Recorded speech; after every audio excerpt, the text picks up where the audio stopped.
Unlocking time. Understanding time limit.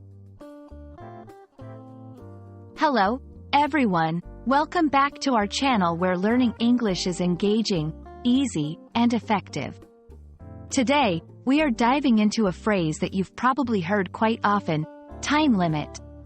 If you've taken tests, cooked using a recipe, or even parked your car in a public space, you've encountered this term.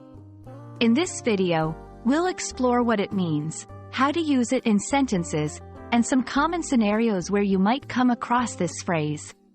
So let's get started and unlock the mystery of time limit together. A time limit is a set period during which something needs to be started or completed. It's composed of two words that are easy to understand individually, but when put together, they create a specific meaning. Time refers to the ongoing sequence of events taking place, from past to future. Limit suggests a restriction or a boundary that cannot be exceeded. When combined, time limit represents the maximum amount of time allowed for an activity or event. It's a deadline that needs to be met, and going beyond this limit can have consequences, such as penalties or disqualifications. Now that we know what time limit means, let's see it in action within sentences. This will not only help you understand the phrase better but also show you how to use it naturally when speaking or writing in English. The time limit for completing the exam is 2 hours. You have a 30-minute time limit to finish this game. There was no time limit, so we took our time hiking the trail. Notice how the phrase can be modified with different numbers to specify the exact duration of the allowed period. Time limit can apply to many areas of daily life. Here are some common scenarios where understanding this phrase will be especially useful. Academic settings.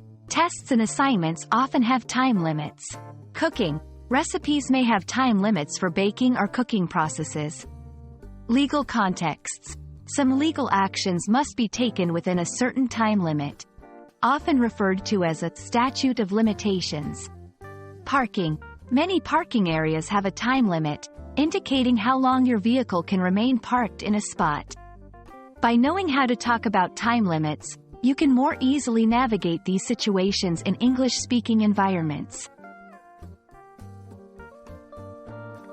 And there you have it. We've explored the essence of what time limit means, how to use it correctly, and where you're likely to come across it. Remember, understanding phrases like this one is a fantastic way to make your English communication more precise and effective. We hope this video helps you feel more confident about using the phrase time limit in your daily life. Thank you for watching, and don't forget to like, share, and subscribe for more videos like this one. Until next time, keep learning, and we'll see you soon.